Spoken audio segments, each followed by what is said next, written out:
no longer the era of industry. We're in a technological era fundamentally. The fascists, they have the resources, but we have imagination.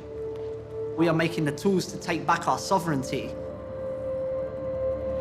When we make a giant fuck you to the system, it's breaking that stranglehold on the tools of power that's used against us. The fascists always use the narrative of we are the white knights in shining armor protecting against the threats. We come here and we move out the dark with pure whiteness. That's a false narrative because there is corruption in those castles. The real base of power lies with us. We are the darkness.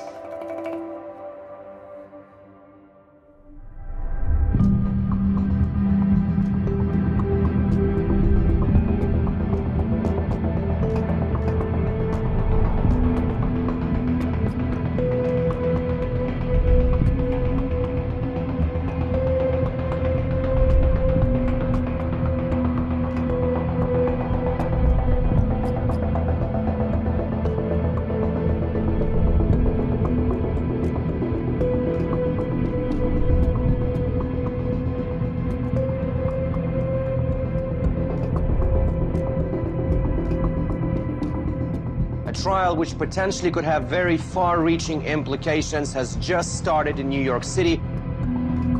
The jury will decide a case that could impact the future of internet privacy. Thousands of drugs came through the black website called Silk Road. The government overstepped their boundaries to acquire the info they claim they have. This is not going away. This is going to be the biggest takedown of what is currently in existence.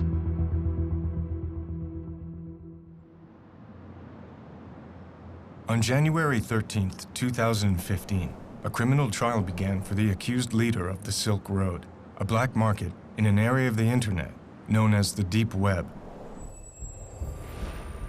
The deep web is vast, thousands of times larger than the visible internet, what's called the surface web. But the deep web is not a place. It simply accounts for all of the unindexed content online. Banking data, administrative code for governments, corporations, and universities. It's like looking under the hood of the internet. Over time, the deep web became inhabited by people of all types who wanted to use this terrain for privacy. This hidden area of the deep web is called the darknet, and it's accessible with a software service called Tor, originally developed by the US military and now open source and publicly funded. And while law enforcement and the media have painted a picture that Tor and the darknet are nefarious tools for criminals, it's important to understand that they are largely used for good by government agencies, journalists, and dissidents around the world.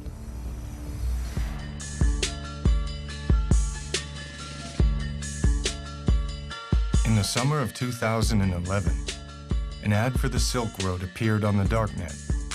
The Silk Road was an underground exchange for any type of goods, but mostly it was used for drugs. There have always been drug markets online, but none with the scale, sophistication, and ease of use as the Silk Road. It would not remain underground for long.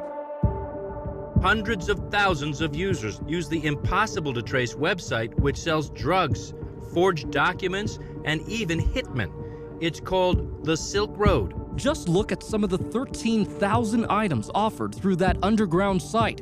Ultra-clean cocaine, clean and real LSD, high-grade MDMA, also known as Molly, all with fast and free shipping. It generated roughly $1.2 billion in sales, with nearly 960,000 users, both buyers and sellers, in the US and more than a dozen other countries worldwide. YouTube videos like this one with 15,000 views tell anyone how to download an untraceable technology known as Tor that pulls data from thousands of computers worldwide to create this wide open marketplace. This hidden internet is underpinned by a virtual currency called Bitcoin. Bitcoins offer anonymized transactions which can be almost impossible for the police to trace.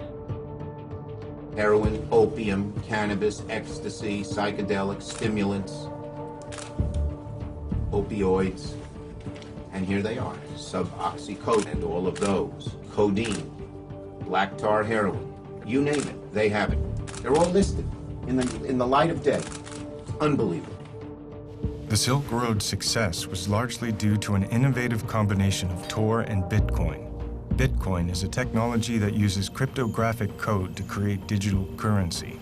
The sender transmits their Bitcoin code through a ledger called the blockchain to arrive at the recipient. Bitcoin is not perfectly anonymous, but if used carefully, it facilitates online purchases without revealing identity. Bitcoin was an ideal currency for the Silk Road because it allows for anonymity and is outside the control of banks and governments.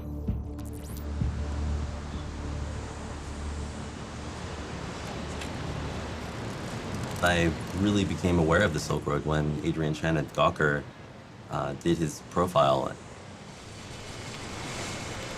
I think in a way, that story, as much as it documented the Silk Road, it created the Silk Road too. I mean, it drove so many people to the site. I think it probably was an order of magnitude increase in users on the Silk Road.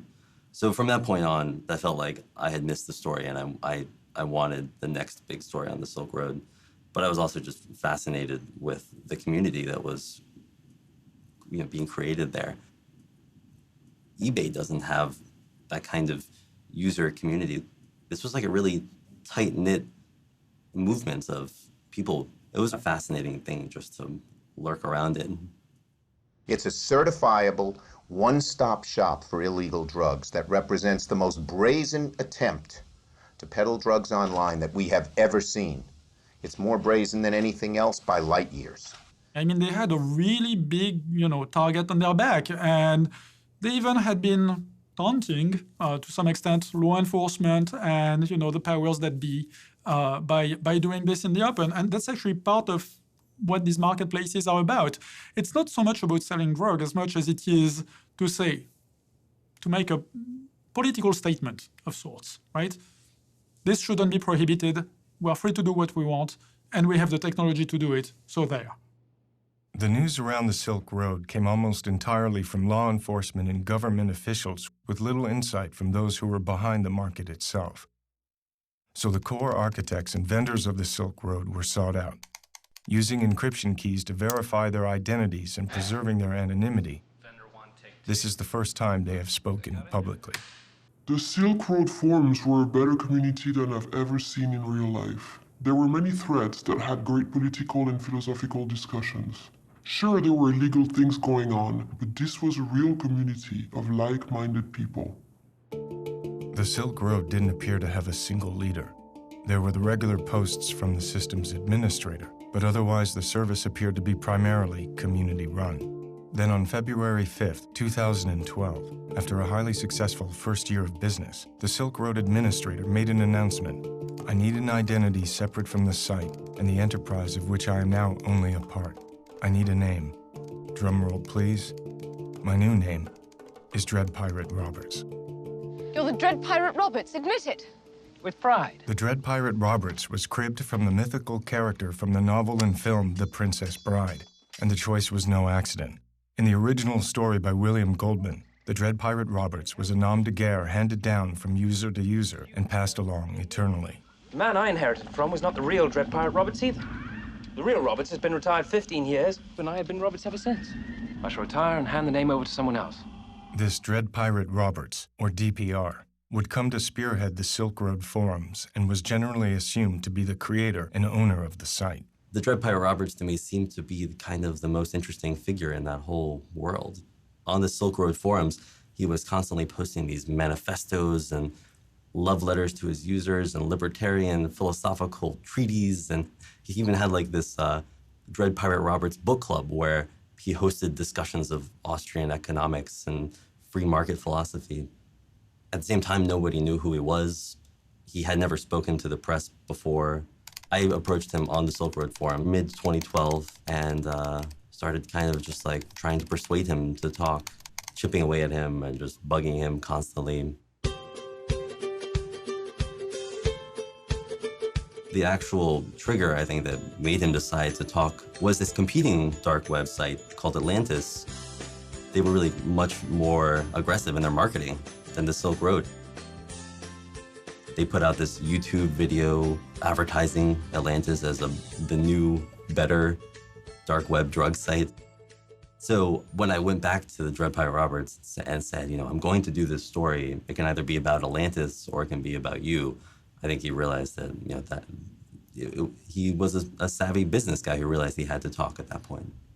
He did have a kind of political message that he wanted to get out, and I could see that in what he was posting on the forums. So I kind of played up to that, and I told him, I can be the vessel for you to talk about what the Silk Road really represents. And I think that appealed to him. So it took 8 months, but finally he did agree to an interview. Of course, he didn't tell me anything about himself, where he lives, his age, identity, anything that could be remotely identifying. I didn't start the Silk Road. My predecessor did.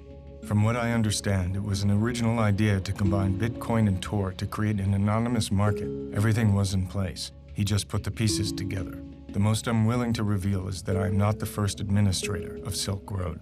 He was incredibly secretive, of course, about the inner workings of the Silk Road and, his own identity, of course. I mean, he was hunted by every law enforcement agency that you can imagine. The management of Silk Road is a collaborative effort. It's not just me making sure Silk Road runs smoothly. More often than not, the best ideas come from the community itself. But he did tell me some interesting things about how he viewed himself and and the way that the Silk Road worked. We don't allow the sale of anything that's main purpose is to harm innocent people, or that it was necessary to harm innocent people to bring to market. For example, anything stolen is forbidden. Counterfeit money and coupons which are used to defraud people. Hitmen aren't allowed, and neither is child pornography. No substance on Silk Road falls under those guidelines. This went beyond just, legalizing marijuana or even heroin. He wanted to see a new relationship between individuals and the government, where the government was, basically hamstrung and couldn't control what people bought and sold. At its core, Silk Road is a way to get around regulation from the state. The state tries to control nearly every aspect of our lives, not just drug use.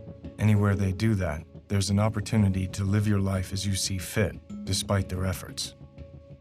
I guess I shouldn't generally say this kind of thing, but I really liked the Dread Pirate Roberts that I interviewed. I thought he was, a really super interesting guy with a really coherent philosophy. He came across to me as this kind of middle-aged, wise man figure, But not everyone on Silk Road believed in libertarian philosophy. Bringing an end to the drug war was the agenda that truly united the community. The huge reason why DPR put the website up and allowed the market to begin with and took the risk was because there needed to be a violence reduction in purchasing drugs, because it's going to happen. And the reason it's going to happen is because of the war on drugs. The violence isn't just from the people buying and selling the drugs. The violence is from the police departments and the federal agents prosecuting this war. And not to mention the horrendous violence that we commit overseas on people. I mean, we're the biggest bully on the planet when it comes to drugs. The fact that more than 50% of this country has said, to the DEA, we don't want you prosecuting this war anymore. They need to demonize drugs. The war on drugs is, all about fear, uncertainty, and doubt. I could see that the Silk Road wasn't just another cyber criminal scheme. This was a guy who saw himself as the leader of a movement. One thing I've learned playing Dread Pirate Roberts is that your actions are sure to please some and infuriate others, but we can't stay silent forever. We have an important message, and the time is ripe for the world to hear it. What we're doing isn't about scoring drugs or sticking it to the man. It's about standing up for our rights as human beings and refusing to submit when we've done no wrong. Silk Road is a vehicle for that message. All else is secondary. The Silk Road functioned because the Dread Pirate Roberts was trusted. At any point, he could have shut down the Silk Road and run away with everyone's bitcoins. We've seen that happen with a bunch of other dark web businesses, but he didn't. And I think people believed that he wouldn't because they felt that he was a true believer in this kind of radically libertarian, crypto-anarchic philosophy that, goes back to the cypherpunks of the 1990s. 25 years ago in the Bay Area, a burgeoning group of mathematicians, crypto-anarchists, and hackers began to meet in each other's homes. This tight-knit group came to be casually known as the cypherpunks. These original members were not socially motivated, but more concerned with the hard math of cryptographic technology and the broader philosophy of anonymity, individual liberty, and privacy. The government has this clear policy of access to all plain text, meaning whatever you're saying, they want access to. If it's stored on your hard disk, they want access to it. If it goes over the wire, they want access to it. If you are proxying speech for someone else, they want to know who it is. The cypherpunks were instrumental in the growing movement towards privacy and anonymity online, and they would pioneer the way into the hidden corners of the internet. Maybe the big turning point for the cypherpunks, I think, was WikiLeaks and Julian Assange and Jacob Appelbaum's idea of what it means to be a cypherpunk. You cannot trust a government to implement the policies that it says that it's implementing. And so we must provide the underlying tools, secret cryptographic codes that the government couldn't spy on, to everyone as a sort of use of force. In that a government, no matter how hard it tries, if the ciphers are good, cannot break into your communications directly. Force of authority is derived from violence. One must acknowledge with cryptography, no amount of violence will ever solve a math problem.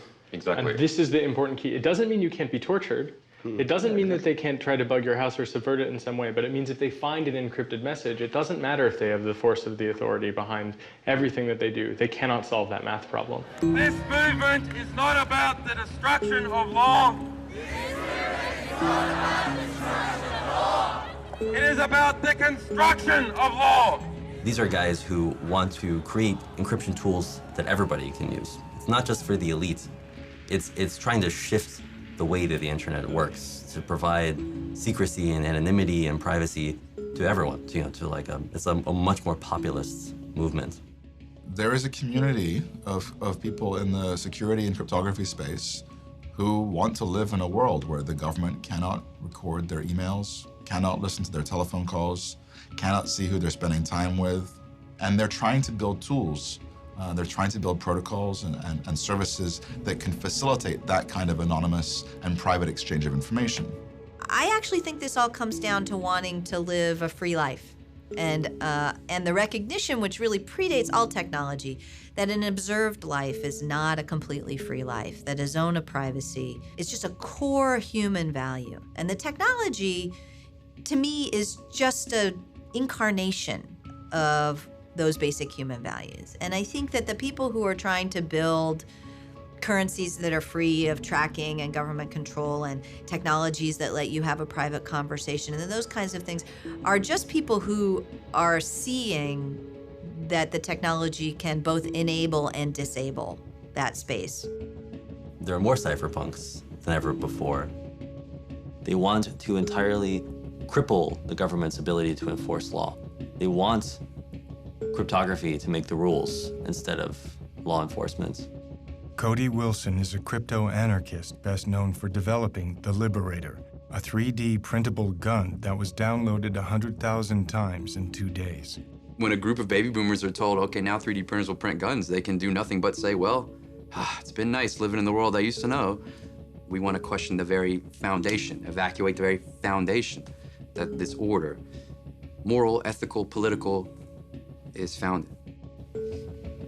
To see beyond good and evil and to allow something else to happen. This is where the figure of DPR is so interesting to me. Like, is he a liberal? Like, is he a Misesian like he says he is? Oh, he believes in libertarian market principles and, man against the state and all these principles of freedom and axioms of, or is he someone else like who I hope he is, or someone like I would try to hope to be, who was just looking for a way, a mechanism to help peek beyond good and evil a little bit? And is he more enthusiastic about what he's allowed to be opened up, the doors he's opening? Of course there will be a dark side to the dark web. And if we want to enable this true crypto-anarchic future, anyone who's working on that, I think, has to reckon with the fact that they are going to be enabling really nasty things along with this kind of information freedom revolution that they're taking part in. By August of 2012, business was booming. The Silk Road had become a thriving, anonymous, and unregulated black market. The internet being used in this way posed a major threat to the government, greater perhaps than selling drugs. Even as a law enforcement officer, I still wouldn't know where to go and buy crack on the streets or buy heroin, but I do know how to go online and find it. It's downloading some software, and next thing you know, you're there, and you can purchase a service or drugs very easily. Since when does a teenager become obsessed with the daily mail delivery? Fidgeting and pacing made this Fisher's mom suspicious. So when her family's mail arrived, she grabbed it and found a cartoon DVD box addressed to her son with something extra, a package of white crystals. So she confronted her 14-year-old, and both their lives changed forever. I don't think anybody really cared in law enforcement until Senator Schumer went, oh my God, we got to do something about this. Today, I'm calling on the DEA and the Department of Justice to immediately shut this site down before more damage is done. Because if you think about what law enforcement at the federal level has to do to even start a case, I don't think this case would have been started if it wasn't for some political impetus by, a senator saying, we need to look into this. The FBI today shut down what it's calling the most sophisticated internet site in the business of selling hard drugs, including heroin, cocaine, and LSD.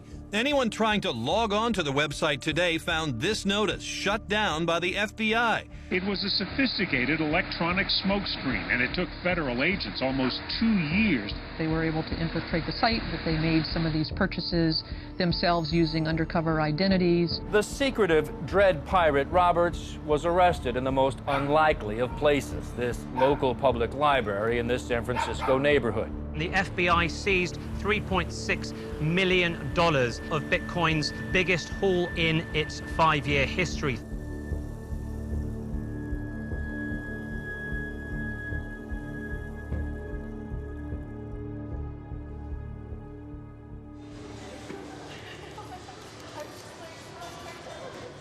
When the criminal complaint first appeared in October, it describes this 29-year-old kid named Ross Ulbricht. Not only do they say that he had run this billion-dollar-plus black market conspiracy, and they accuse him of drug trafficking and money laundering and somehow computer hacking charges as well, which is something that I had never associated with the Silk Road. But then also in this criminal complaint, there is outlined his plot to pay for the murders of a potential informant and a blackmailer. It seems at least one Silk Road user threatened to reveal the identities of thousands of others. So investigators say Ulbricht tried to execute a murder for hire on that user, offering $150,000 to a would-be hitman because, quote, "This kind of behavior is unforgivable to me, especially here on Silk Road. Anonymity is sacrosanct." It threw me for a loop. It was really not the Dread Pirate Roberts that I had ever imagined. This connection between Ross Ulbricht, who plenty of evidence suggests that he was involved in the Silk Road. They, after all, seized his laptop while he was logged in to the Silk Road. He was caught red-handed. But these two personalities, these two personas, do seem to be almost schizophrenic. It's so difficult to imagine that they are the same person. And so the FBI's whole case is based on the idea of if they can show that Dread Pirate Roberts is Ross Ulbricht. Right, that's the most important part, right? Because he was trying to hide his identity on the site as well. So the first thing they're going to have to do is definitively link him as the person who runs the site.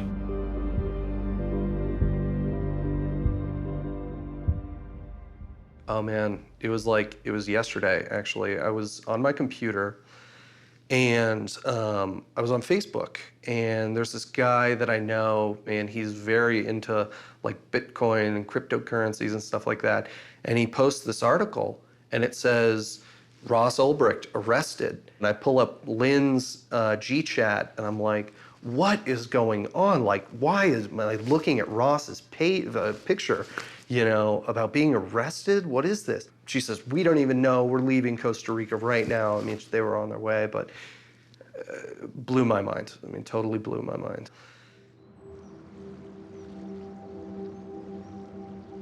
Ross William Ulbricht grew up in a suburb of Austin, the only son of Kirk and Lynn, with an older sister named Callie. It's a loving, tight-knit, middle-class family. The Albrechts earn their income from properties they built and rent on the Costa Rican coast. Ross was an avid outdoorsman, an Eagle Scout like his father, and displayed an early aptitude for math. Ross earned a full scholarship to the University of Texas at Dallas, studying physics.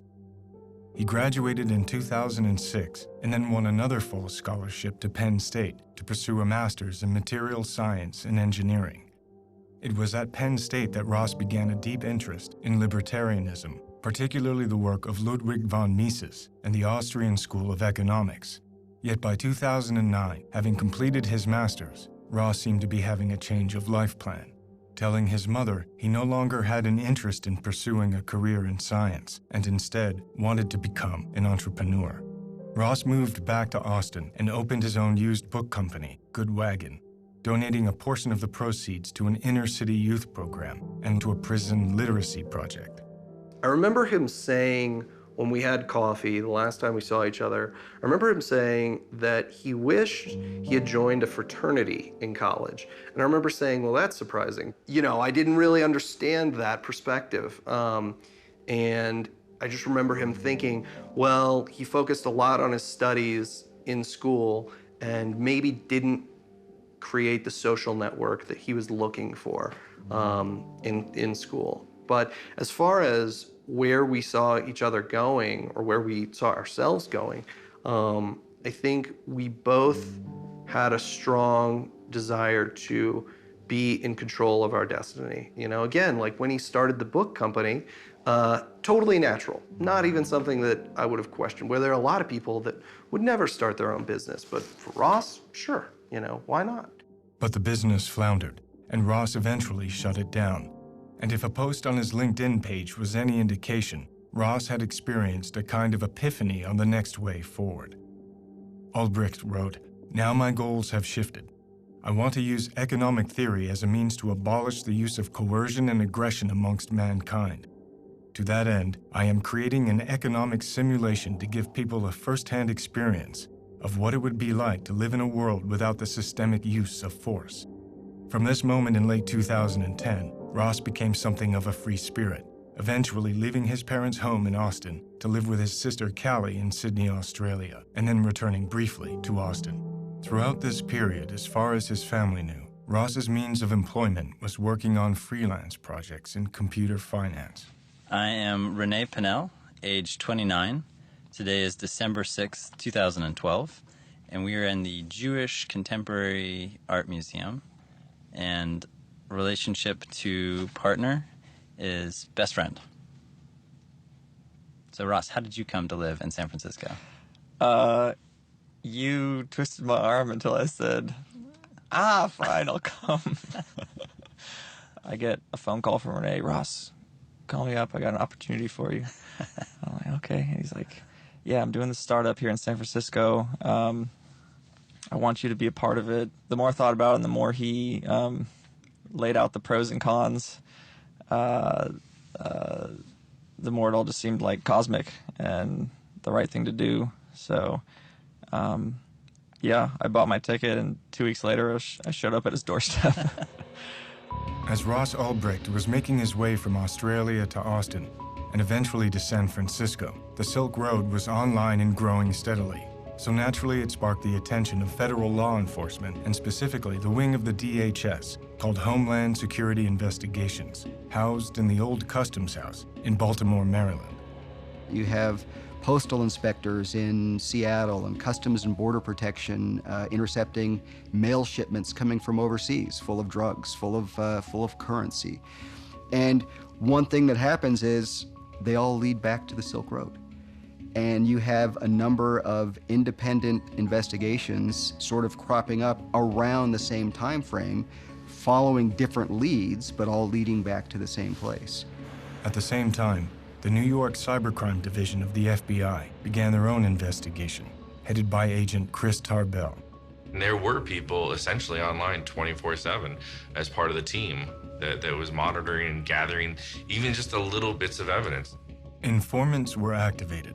The site was crawling with law enforcement posing as vendors and buyers from the very beginning of Silk Road's existence.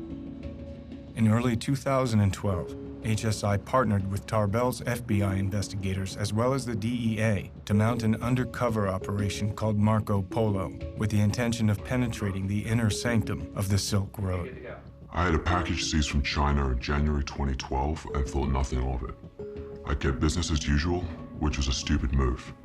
Fast forward to June 28, 2012, I was raided by ATF, DEA, Secret Service, local police department, and even a postal inspector. I was not detained. Rather, I was held in a van outside for what they call investigative detention. They kept me out of jail. I was never booked or charged because my seized computers were more useful to them if I was not behind bars. I'm also assuming they did this with a number of Silk Road vendors to get a sort of organized crime ring of their own. The operation gained traction when an undercover agent using the vendor name of Knob was allegedly able to establish direct communication with the Dread Pirate Roberts, which would lead to a shocking turn of events. Knob complained to DPR about the small fry nature of most deals on the Silk Road. It really isn't worth it to do below 10 kilos, the agent wrote. DPR offered to help find a buyer for Knob and allegedly turned to one of his most trusted partners, known only as Chronic Pain, to put the deal together.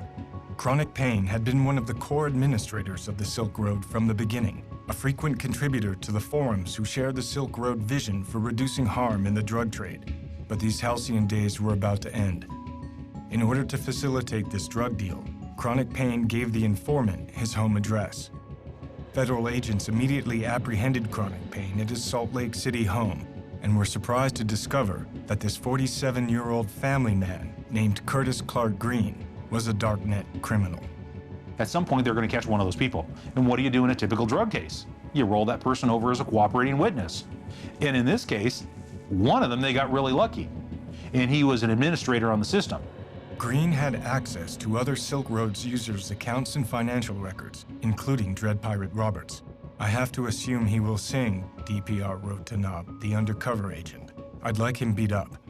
Then the next day he allegedly wrote, "Can you change the order to execute rather than torture?"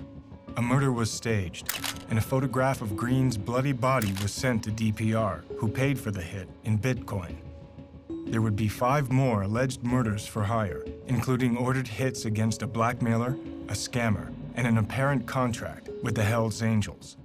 The names of 2 of these victims were found to be fictitious, and authorities have no evidence of any murders being carried out.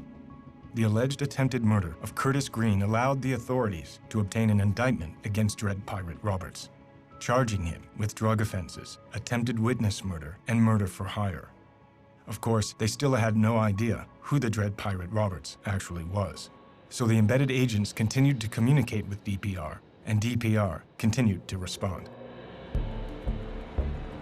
In June of 2013, Ross moved into an apartment that he found on Craigslist. Allegedly, he did not give his roommates his real name and was known as Joshua Terry.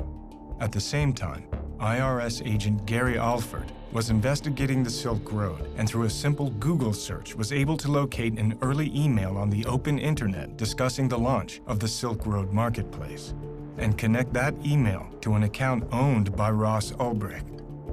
1 month later, postal inspectors at the Canadian border seized a package of fake IDs with Ross's image that were en route to his home address.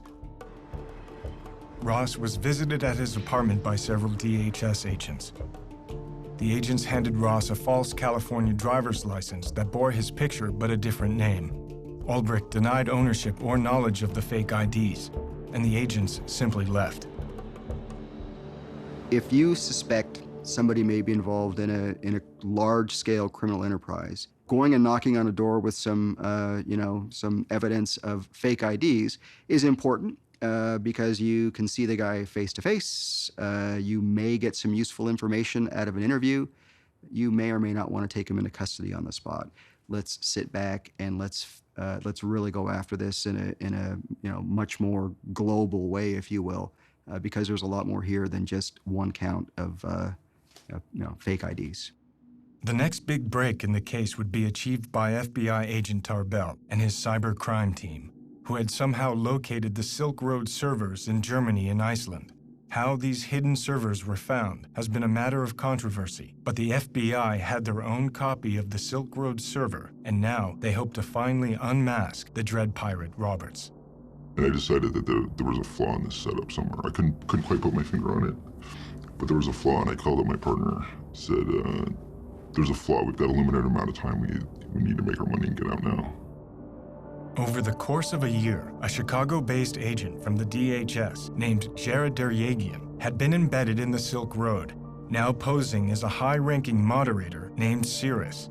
With both the evidence connecting Ross to the launch of the Silk Road and the incident with the fake IDs, Ross became one of the primary suspects. On October 1st, in a coordinated effort between Deryagian from the DHS and Tarbell's FBI squad, a sting operation was launched. According to Deryagian's testimony, he staked out Ross's new residence, and using his pseudonym of Cirrus, Deryagian initiated a conversation on the Silk Road with DPR. Moments later, Ross went to the Glen Park Library, apparently to use their Wi-Fi, and when Deryagian saw that DPR was logged back into the Silk Road, he gave the order for Tarbell and his squad to move in. It's an excitement that you couldn't even buy off Silk Road.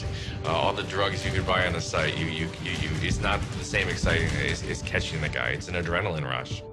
Ross was apprehended before he could encrypt his laptop. He was allegedly logged into a Silk Road administration panel for customers needing DPR's attention. He was a dream for drug users because he was very technically adept and he was able to hide both the website that he put together and the actual sales of illegal drugs that the drug sellers would make on his website. The Silk Road was seized and shut down, and charges were announced against a number of core partners and vendors from the site. Ross was held for over a month in a jail in Oakland, awaiting extradition to New York. Ross's family was able to raise over $1 million for his bail, but the prosecution argued that due to the alleged murders for hire, Ross was too dangerous to release, and so his bail was denied. I thought it was the wrong decision. He wouldn't have been a flight risk, and he's never been and is not a danger to anyone. For him to say, well, I'm gonna, put a hit out on someone, it's ludicrous. I could understand it being one of these other DPR workers, getting all egotistical and crazy and maniacal and doing it. That I could see. There was more than one person using the DPR account? I believe it was at least 2 other people, if not 3, at one point. Doesn't matter. That's why they're dredging up this, hit, contract, baloney. But, because of the involvement of the senator and all that other shit, they're gonna cook them. The data seized from the Silk Road servers included all internal private messages, which revealed that many people collectively ran the site. One vendor with the username Variety Jones was active from the beginning of the Silk Road. Jones gave many of the orders for running the Silk Road, even instructing the systems administrator to create the Dread Pirate Roberts persona. But Ross Ulbricht remained the primary focus of the investigation. Ross has been incarcerated for over a year in the Metropolitan Detention Center in Brooklyn, awaiting trial. 6 weeks of that time was in solitary confinement. Ross pled not guilty and denied being the Dread Pirate Roberts. His trial was set for November 10th, 2014 in New York City. If convicted, Ross faces a minimum sentence of 30 years with a maximum sentence of life in prison. You taking a video? Should we? He's a hairy fucker. Yeah. These big guys are generally not too. I would let him off somewhere. Where is he? It's hard. It's hard on a family. It really is, especially when you love that person so much and you believe in them so much, and you have such a daunting Goliath of an opponent. It's challenging. It's kind of like a death in a way when you go like, no, that can't be true, and then you're like, oh yeah, it's true, and you go through that kind of shock. His dad, my husband, of course, he's trying to keep our business going so we have livelihood, and his sister is in Australia, and she's been helping too from there. I'm Ross's sister, and I can tell you he has been a man of his word and honor all his life. I was shocked to hear the news of his arrest, but felt even more dismayed at what the media was writing about him, not even knowing him. You know, I read things by people who don't have a clue who Ross really is. He's been tried and convicted in the media. Nothing has been proven at all. I don't know what's happened to the presumption of innocence in this country, but it is a constitutional right here that we are innocent until proven guilty. Ross sent me this picture of himself about a week ago. It was taken a couple weeks ago in prison. I guess sometimes they go around and take pictures for the families. He is doing well as can be expected, of course, under the circumstances. And finally, after 5 months of delays, he has had access to the discovery, the evidence that the prosecution has. And so he's been working very hard going through that. We are asking the prosecution, how did you find the server? And they're not saying. We have to know how they found the server in order to see if Ross's Fourth Amendment rights have been violated. And how would anyone know if the evidence had been tampered with or anything else if it's not revealed how they found the server? There were 14 searches and seizures in this case, which is a fishing expedition into a person's total property, unlimited rummaging through all of their things to see what they can find. When the criminal complaints first appeared in October, I think the supporters of the Dread Pirate Roberts and the Silk Road just scattered, because suddenly this thing that had seemed like an idealistic community built around nonviolence and, libertarian free commerce suddenly seemed instead like this bloody criminal conspiracy. And a guy who probably otherwise would have been a kind of political cause celeb who would have had all of these supporters calling for his freedom, instead was treated as an immediate pariah. He was seen as a criminal. So there's a lot of circumstantial evidence, if you want to call it that. There's a lot of technical bits and pieces involved. It got really crazy in the middle of that. It's sort of, one thing is taking down this online drug market, another thing is pinning a number of murders for hires on top of it. It just seems really, really far-fetched. The 29-year-old seemingly clean-cut entrepreneur was living a secret life as a digital drug lord. They're claiming that he's living in a manner of a head of a cartel. The distinctions between Ross Ulbricht and the head of a cartel, you don't have to see too many movies to recognize what the differences are here. Then when the indictment finally came out, there were suddenly no charges around these murder for hire accusations, only the drug trafficking and money laundering and computer hacking. They had 6 charges. They used them against him to deprive him of bail. And yet 2.5 months later, the prosecutor didn't indict him. What they did instead was they called it an uncharged crime. Well, if something's a crime, don't you charge someone for it? And if it's not a crime, why is it there?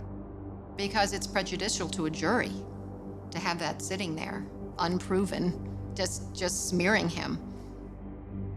The portrayal they want is of someone who they can present to a jury as not having redeeming value. It's a way of poisoning the atmosphere so that the jury doesn't focus on the allegations, but focuses on this atmospheric that the government has created that in some sense is a diversion, appealing to the emotional aspect of it, so that if the proof is weak, the benefit of the doubt doesn't go to the defendant where it belongs under the presumption of innocence, but it goes to the government because, hey, there are these awful things lurking out there which aren't part of what we're supposed to find. The government doesn't have to prove them beyond a reasonable doubt, but they've injected them in the case in a way that is toxic to a impartial evaluation of what the evidence is on the charged crimes. So people come in with a preconceived notion, and that's halfway there to guilt. Previously, the murder for hire was in there as a charge, and then it was dropped. But it's not gone away. It's included as what they call an overt act in the conspiracy and to sell drugs. And so they actually made it one of the things to support the larger drug conspiracy, to either get at trial or get him to plead. It seemed like this bait and switch that the government had accused him in this almost informal way of murder, so that when he was charged with these nonviolent crimes in the end, he would still be seen as a violent criminal. I think that has really been effective in coloring the portrait of Ross Ulbricht. Ever since Ross's arrest, he and his best friend Renee Pinnell have remained in regular contact. Renee declined to give substantive interviews to the press for fear they would be used against Ross in court, but agreed to answer questions via email.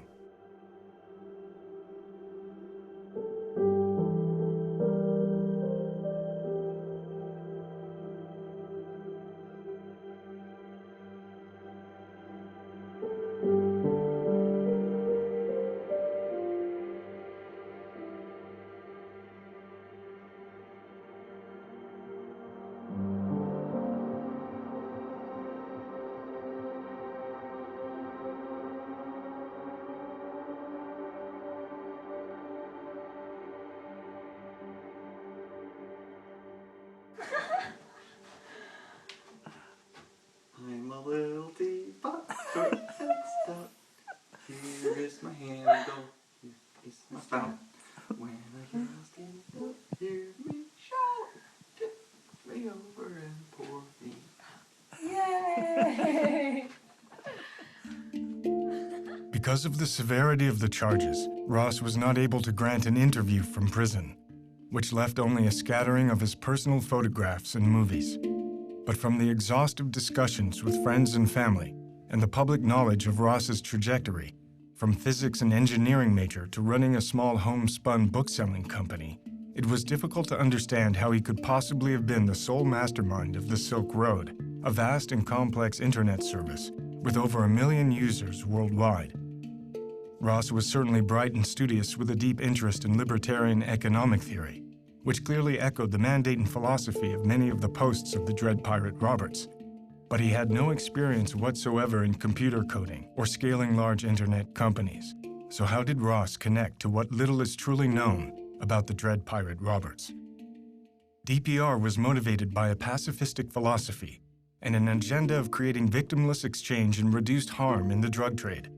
This ethos would be embraced by the chief architects and vendors of the Silk Road and reverberate through the entire community. There were quite a few people that I didn't sell to, just because I could tell that they were obviously, not mature enough to handle using these drugs and didn't know enough. It was like, go read first, go figure it out, then come back to me and I'll sell you some. But I'm not gonna pop your cherry and kill you, potentially. But heroin in particular, I was very careful about who I sold it to because it was not stepped on. It was the best heroin on Silk Road. The Silk Road appeared to be a successful experiment in creating a pacifistic community, overseen by a figurehead with a deep-rooted ideology. But these core ideals of the Dread Pirate Roberts were completely at odds with the murder-for-hire allegations. Did DPR become corrupted and turn his back on the mandate of nonviolence and harm reduction? Were there other people using the DPR account who were responsible for these actions? Or was there some other truth behind these alleged murder hits that produced no victims?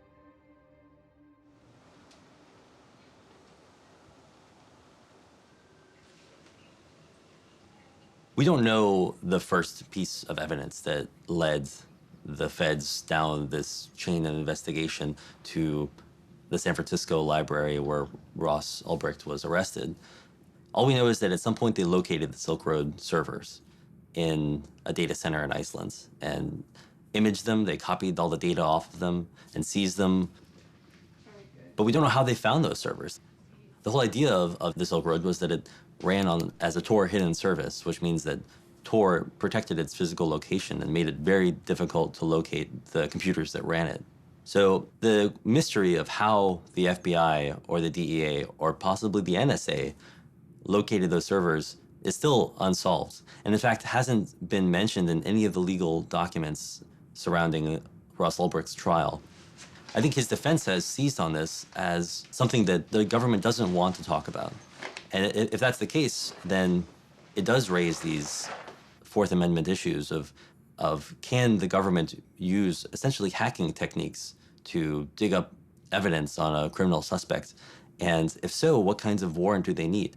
if in fact there was some kind of violation of the Fourth Amendment in that initial part of the investigation that really was the first clue that led them down this entire chain to the arrest of Ross Ulbricht, it could be a giant problem for the prosecution that then taints every other piece of evidence that they found subsequently.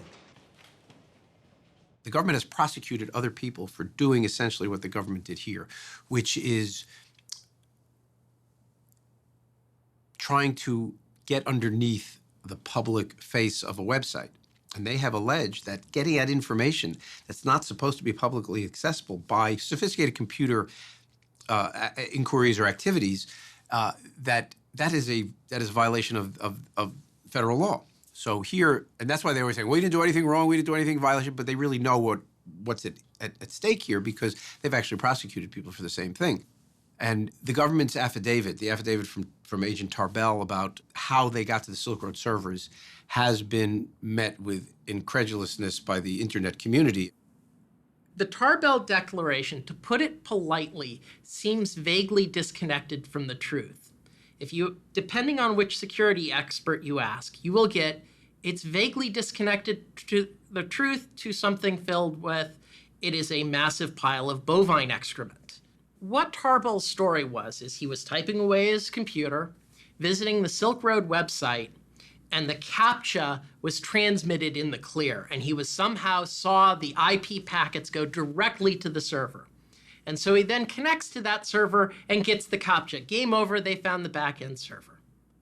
Unfortunately, this was playing fast and loose with the truth, because the logs provided to the defense show that what Tarbell found was not the CAPTCHA image, but instead a PHP MyAdmin page. The server was running some stuff over the clear, but not the CAPTCHA. So Tarbell's story doesn't mesh with the FBI's own evidence. They hacked his servers, and with that access could essentially do whatever they wanted. Given just the institutional pressure to take this thing down, it's naive to think that they didn't. Of course it's on the table that this is how they discovered him. I mean, he was dealing with Tor. He was dealing with all these technologies which we know are the subject of NSA investigation, as revealed by Edward Snowden. It's at least reasonable to assume that there's been this kind of parallel construction or interference or like not playing by the rules that the state deals out for you to play with. But then again, we all know that it deals the cards. It runs the game anyway. It's naive to think that this wasn't an available option. The issue is whether the agent could have done what he said he did. The theory that's been brought forward in the testimony by the individual agents that did it, they were able to manipulate part of the server to cough up an address that shouldn't have been given up. And that address came back to Iceland, and that server there was hosting the Silk Road hidden service. I think we're not going to know till we go to trial, and we may never know for sure. There's always this balance of trying to be forward-leaning in your investigative techniques and making sure that you don't trample on rights at the same time. You want to stay well within the bounds of your legal authority, because if you step over the line, the evidence is going to be tossed. It's not going to be admissible in court, and you may wind up jeopardizing the outcome of an entire investigation. And so I think what agencies will try and do is they'll want to step right up to the line, maybe get a little bit of chalk on their toes, but don't step over it. Ross's lawyer made a motion to dismiss the case based on the disputed seizure of the Silk Road servers, arguing that admitting this material not only violates his client's Fourth Amendment rights, but would set a dangerous precedent for the rights to privacy of all citizens. The judge, Catherine Forrest, sided with the prosecution, stating that the Tarbell Declaration was acceptable, and the motion was denied.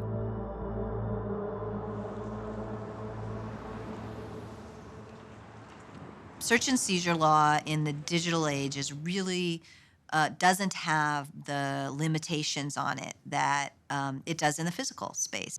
And we see it not only in the search and seizure laws, like what is the standard upon which they can come and grab your computer?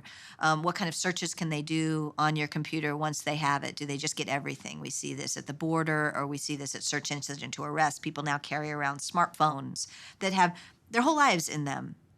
And if they get stopped, law enforcement is certainly right now in a lot of places taking the position that absolutely anything that's connected, that's on that device, including logging into your accounts that you can log into from that device, is fair game.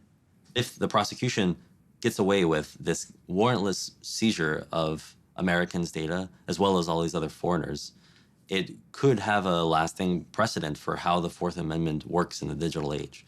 And I think that, in fact, may be the most lasting effect of the Silk Road. Generally, what happens in the criminal law field is that there's some case of major proportion that is used as a means of changing rules or expanding exceptions to constitutional protections. And once it's there, once the precedent is set, it then trickles down very quickly and very easily into all sorts of ordinary cases where, the ends justify the means. Then all of a sudden, it's now spread. The average citizen may say, well, why is this important to me? Why do I care? I'm not buying drugs on the network. Nobody I know is buying drugs on the network. But it's not just about that. We're a democracy. And informed citizens understand they have a right to privacy and that the Fourth Amendment protects against unreasonable searches and seizures. Information has to be encrypted. And that goes from a large corporation down to an individual. And so for those who are arguing that information should not be encrypted, certainly that makes it easier for law enforcement to combat, but it also makes it easier for the cyber criminals to attack. It makes total sense that criminals are among the early wave, along with the sort of paranoid people, of these new tools and services. But that doesn't mean that they're the only people using these services. There are a hell of a lot of journalists that I know and regularly communicate with now over Tor.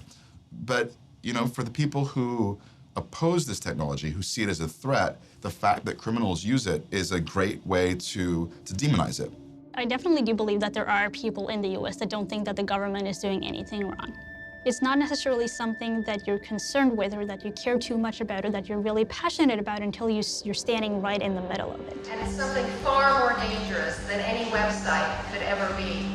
It's what our government has become and how they operate. This goes back to that question of the government kind of trying to treat the internet differently without following the same kind of judicial processes. Well, the Supreme Court has proven that they do not agree. Recently with Riley versus California with an illegal search of a cell phone. Precedent can be set that will limit their ability to infringe on our rights. Someone asked how her political views have shifted. Because suddenly she's standing right in the middle of Tor, Bitcoin, the war on drugs, online anonymity, encryption.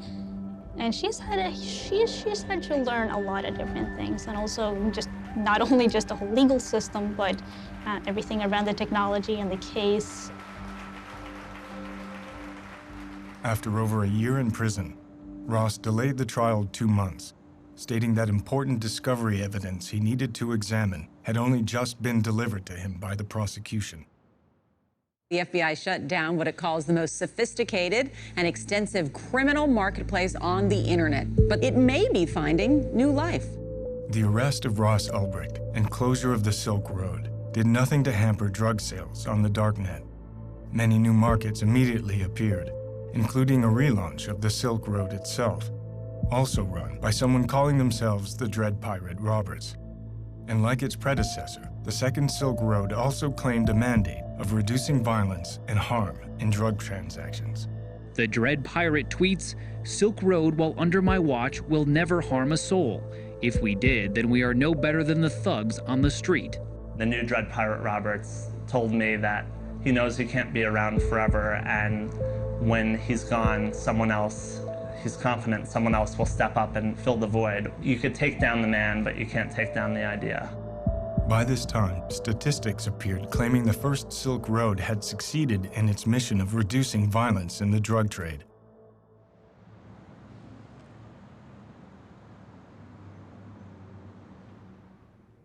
While I was with the Baltimore Police Department in the early 2000s, I had 2 city officers in uniform killed by drug dealers on the street. And there was a family of 7, a Dawson family on Preston Street. They were killed by one drug dealer in one night, mother, father, and 5 kids.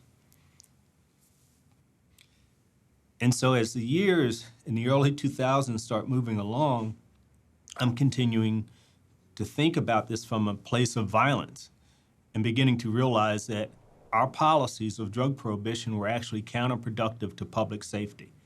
The one thing that I signed on for to improve, to better public safety in our neighborhoods, was making it worse.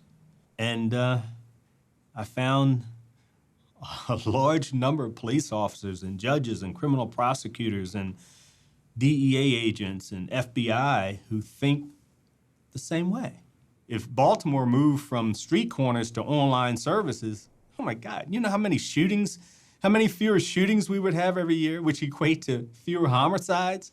Number one, it removes the buyer from the back alleys and from the street corners and from those dangerous places of dealing with the seller. Buying it over the internet where it's delivered to you removes you from that scenario. One of the interesting things that having an online market does is that it makes sellers much more accountable to buyers. And one of the really interesting innovations is the whole review system, where buyers can review the sellers and the items that they bought from these on these marketplaces. And what that does is it makes sellers more accountable, and it gives buyers a way to assess both the quality, the purity, and the potency of the drugs they're getting. It makes these transactions much more safe for the buyers. But we're shutting them down, attempting to shut them down, because we will never shut them down. We've been at this drug war now for over 4 decades. And what has happened since then? At the beginning, it was just the cartels and organized crime making a ton of money. Today, they make globally $322 billion off of this industry.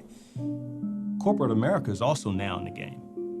Private prisons, okay, Corrections Corporation of America. About a year ago, they gave out $675 million in dividends to their shareholders. Drug testing companies, it's now become a multi-billion-dollar industry. And who gets tested? Those who are in prison or under the control of our criminal justice programs on parole and probation. So corporate America's making a lot of money. What about law enforcement? Law enforcement's making a ton of money. The government's 1033 program, you know, where we get armored vehicles and machine guns and whatever we want of the surplus military equipment, that's because of the drug war. Over the years, we've seen these huge bureaucracies build up around the drug war, around prosecuting the drug war. You've got the Drug Enforcement Agency, you've got the Office of National Drug Control Policy. So a lot of the opposition is just rooted in self-interest among places like the FBI and the DEA, where if you're telling somebody who's been in the FBI for 30 years that drugs are no longer a priority, that's an existential threat to them. That kind of takes away their whole reason for existence. You really have to think about the danger of some of these drugs, the severe danger of addiction, the havoc that it reaps on families and children and careers. And so to say that we need to step back and liberalize, well, that's one approach you can take, but then you've got to look at a cause and effect. If we do this, what are the second and third order effects? The FBI, our federal government, they're going to go in and they're shutting these places down. You know what? New ones just open up. Because there's so much money to be made, they'll continue to open up. And it's just a dog chasing its tail.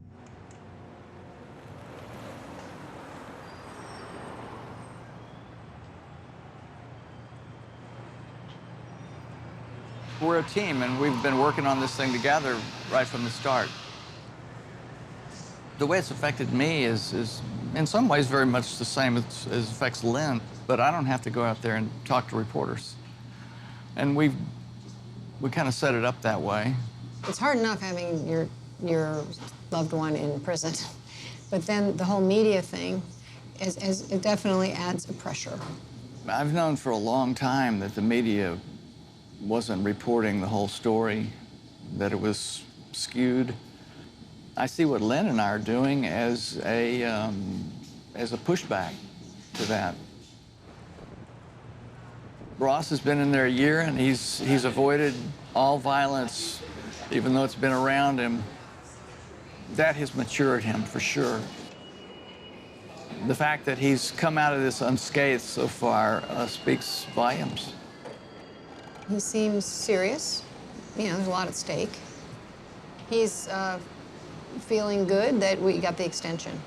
He had this mountain of stuff to go through, and I felt like it was running out the clock. And now they have that extra 2 months has been essential, is the word he used. And so I think he feels that, you know, he's much more prepared and ready. Yeah, he says he's ready for trial. He's ready to go in there and win. I have also matured in this last year, matured in my thinking about ethics, politics. When I became more and more aware of what the drug war was doing, the tragedy, so many people have been victimized by the drug war. It's a giant mess, and it's a story that needs telling.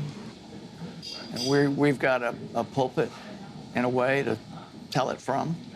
It's so weird to be doing all this, and it's distracting, and it's challenging, and you want to do the right thing, and then it's all about Ross, and then we go and we see him and hug him and talk to him and hold his hand, and it's just like, Ross. You know, it's such a disconnect, and it's just so hard to see him in there.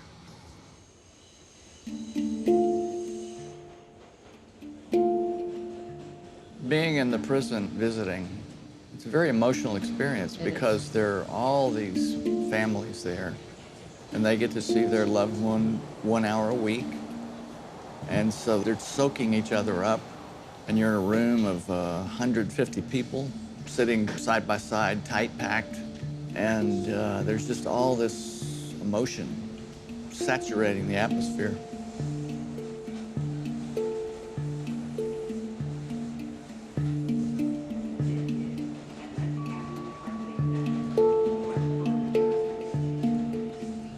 The prisoners have segregated themselves.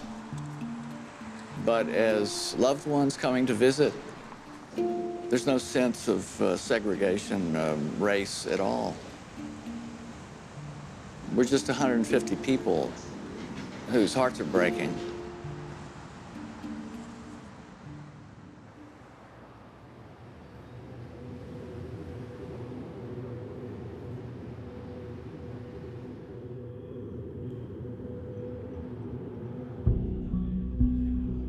Of all the Snowden disclosures that have come out to date, the one that will have the greatest long-term impact is the revelation that the NSA has been subverting cryptographic standards and making the internet less secure. That disclosure, those articles, have radicalized a new generation of cryptographers, a new generation of computer scientists who are now intent upon building tools and services that can withstand pervasive government surveillance. You see our wireless from Barclays Bank.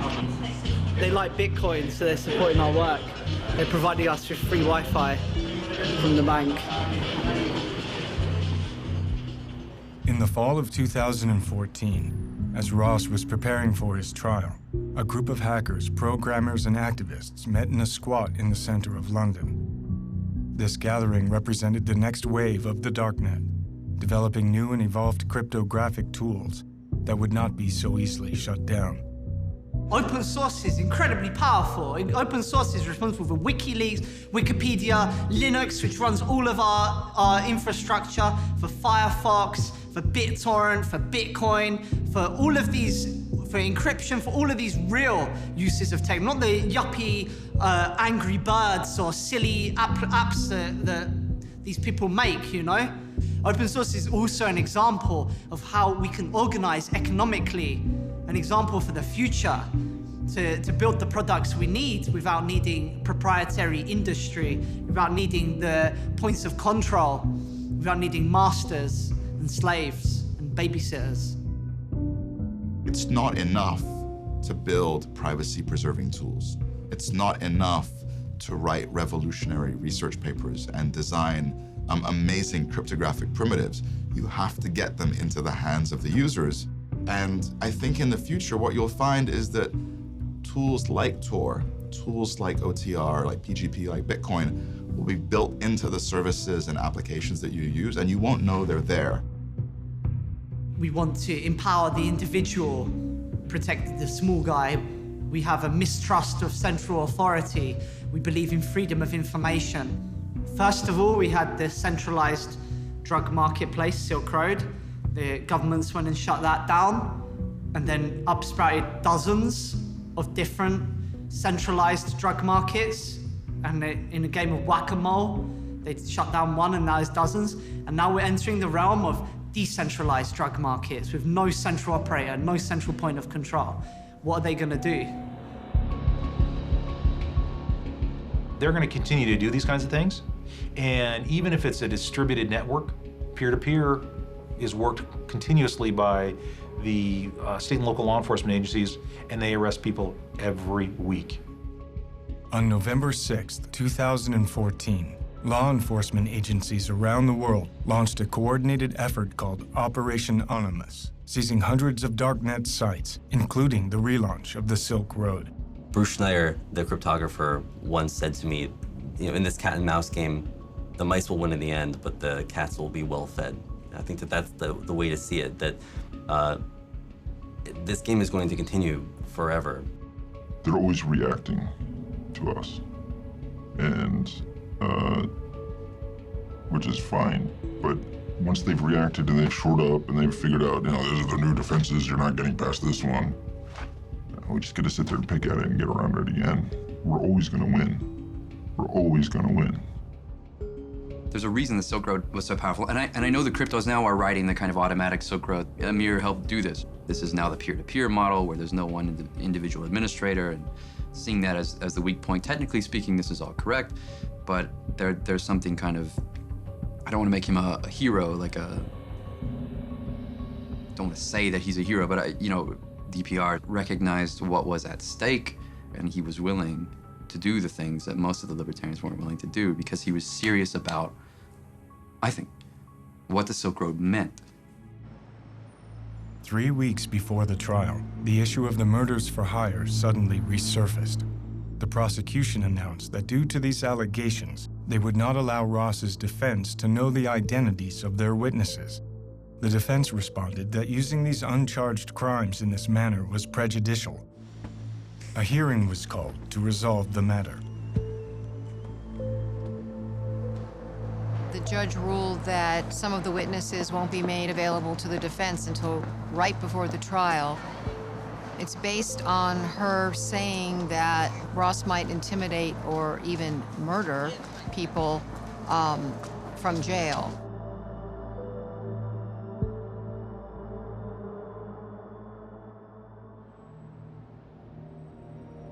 When all this first happened, I said, well, it would still have been necessary to say that, well, this man's a murderer and he was only out for his own gain, and he had casual, a callous disregard for human life. It's necessary to paint a figure that way rather than to make him, a martyr of the war on drugs. I think that's just good planning. I think it's going to be difficult to have a fair trial. If you are innocent until proven guilty, then with all the evidence and all the stories that have been written, I think it's going to be really difficult to find people who are not influenced by any of this at all going into it.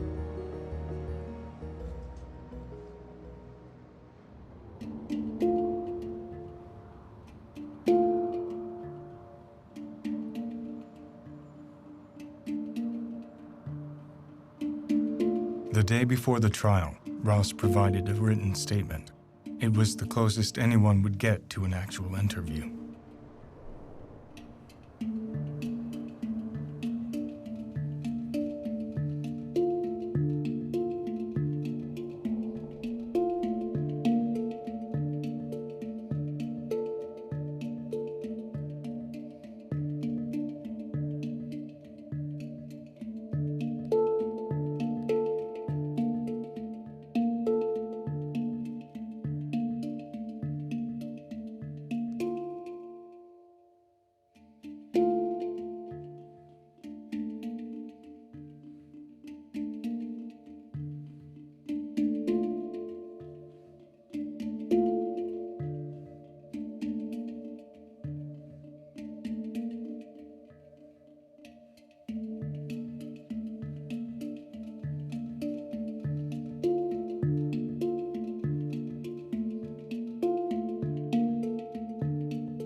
Ross Ulbricht went on trial today. The jury will decide a case that could impact the future of internet privacy. Good evening to you. Opening arguments taking place today, and the first witness took the stand and actually just got off a few minutes ago.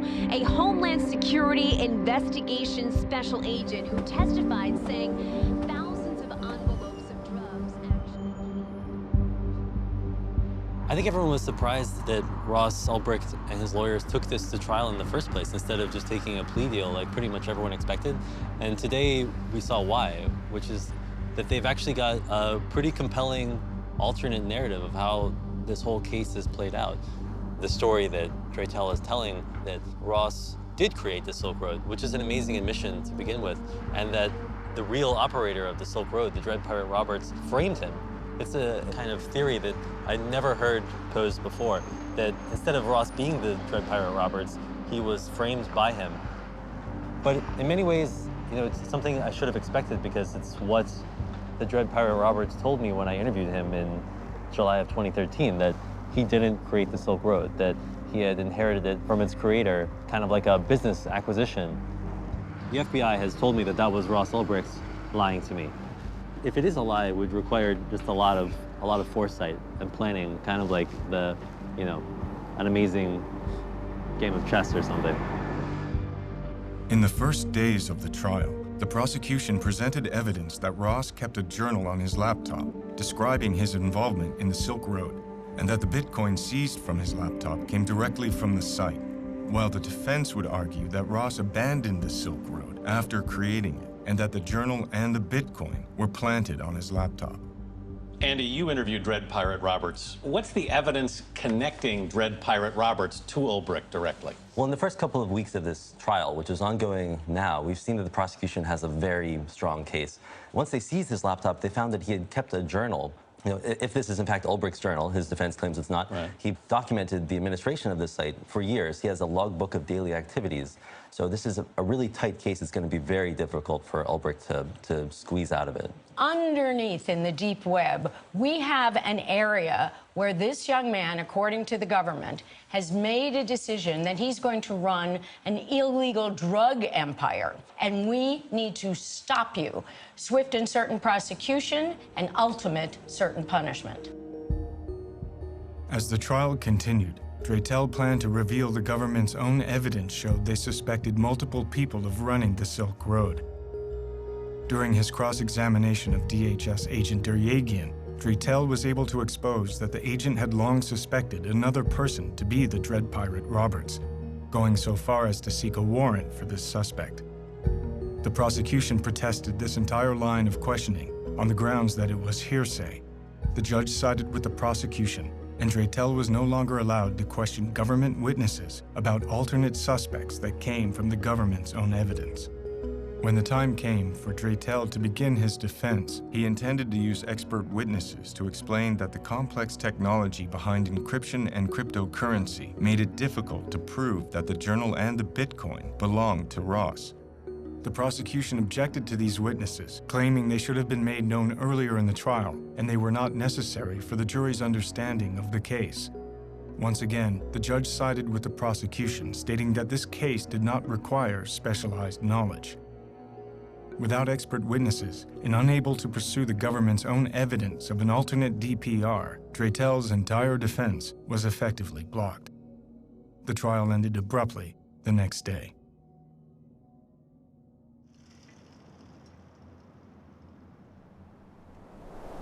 The trial of Ross Ulbricht raised more questions than it answered. Did we really know the full truth of the Silk Road case? Would this case set a precedent for the warrantless search of Americans' digital property?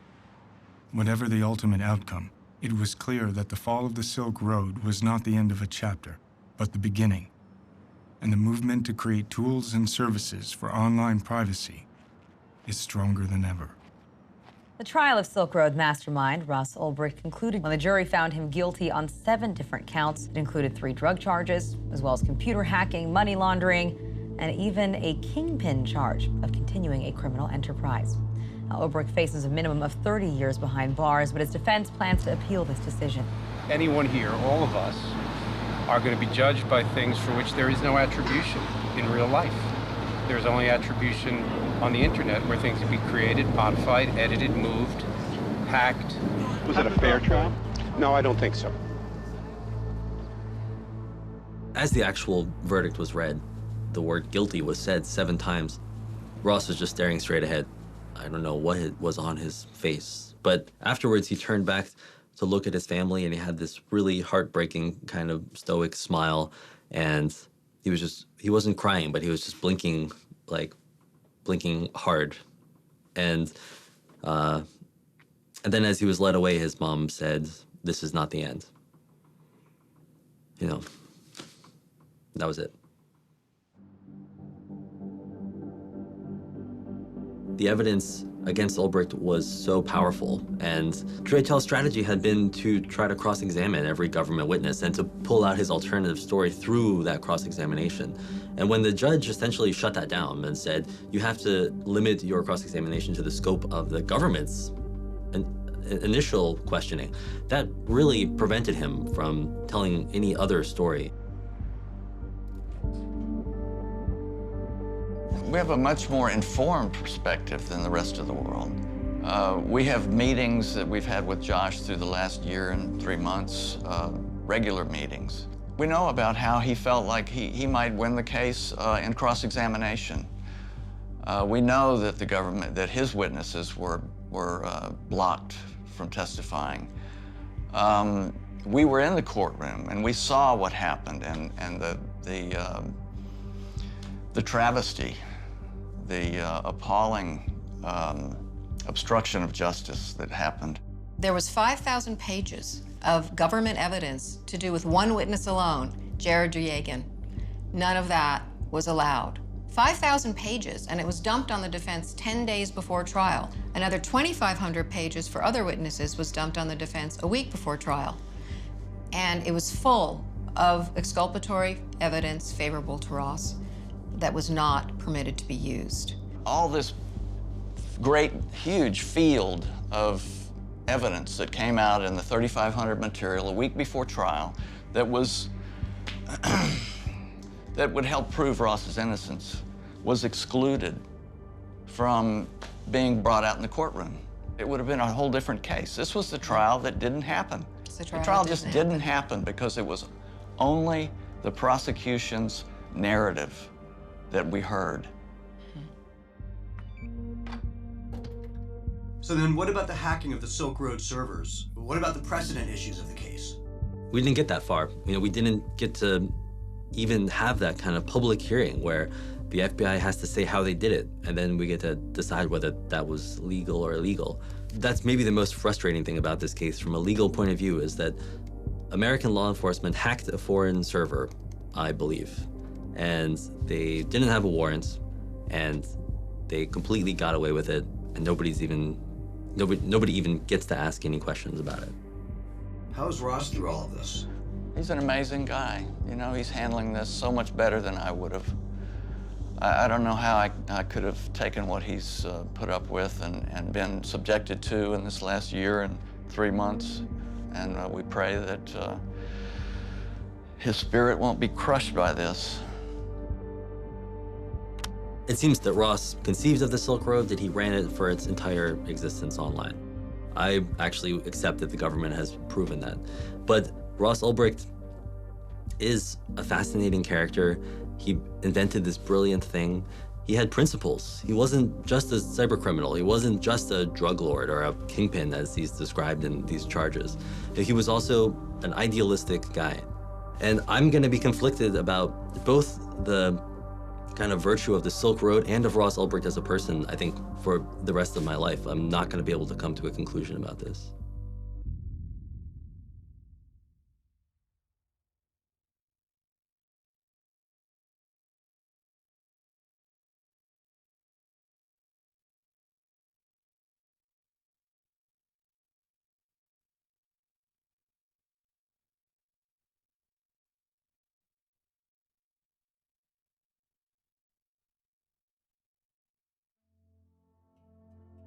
I don't know. You got any more questions, or should we wrap it up?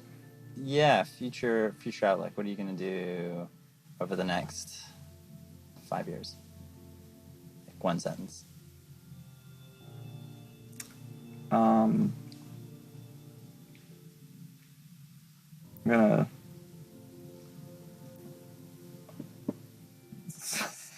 I'm gonna do a few things. So one sentence isn't enough, damn it. But pretty sure I want to start a family in the next 5 years. Nice. Okay. And just make more friends and close people I love. Yeah, I want to focus on being more connected to people. Very good. And 20 years. 20 years. I want to have had a substantial positive impact on the future of humanity by that time. Do you think you're gonna live forever? I think it's a possibility. I honestly do. I think I might live forever in some form by that time. I mean, technology is changing so fast. Yeah. Cool. I hope I'm there. Sweet. Someday we could be a shining beacon of hope for the oppressed people of the world, just as so many oppressed and violated souls have found refuge here already. Will it happen overnight? No. Will it happen in a lifetime? I don't know. Is it worth fighting for until my last breath? Of course. Once you've seen what's possible, how can you do otherwise?